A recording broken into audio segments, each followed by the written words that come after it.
sabay ko eh. Hindi. Sila ka. Cinta lagi. 80. Okay. So okay na guys, sa 80 na higpit natin. Sa apat na yan na main cap. Okay. Sinong dati 40 lang higpit niya pagtanggal namin, so napakaluwag. Ngayon 80 natin. So sa magtatanong 80. Okay? Sige. So top na natin para magkakabit na tayo ng ano, ng head gasket.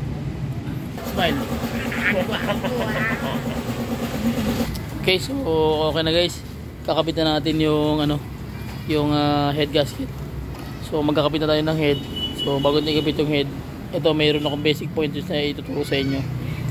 So dito nagkakaroon ng diferensya guys, yung ano, karamihan nag-overheat. Alam niyo kung bakit.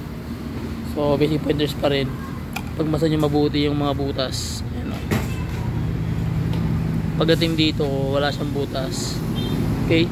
So ano yung problema pag walang butas? So nagkakaroon siya ng overheating kasi nga walang butas. May ibang mga head gasket na ang butas tatlo lang dito, pero dito 1, 2, 3 walang butas sa tubig.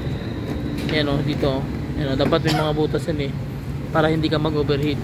So ito walang butas, so gagawin natin, lalagyan natin ang bubutasan natin sa tsa. So marami mga mekaniko na hindi gumagawa nito, pero pag hindi mo alam yung ganitong technique, mas mahihirapan ka kasi nga hindi mo alam kung ano yung nagiging main cause ng overheating. Okay, so yun ang ituturo ko sa inyo ngayon. So bubutasan namin para mamaya makita nyo na kompleto na siya yung butas. Ayan o, ito ganun din o, wala rin butas rito, hindi nilagyan ng butas, pero okay lang yan kasi meron naman butas dito tsaka dito. Ano, okay lang yan. Ito naman dito. Okay, sige, butasan na natin. Tapos na no?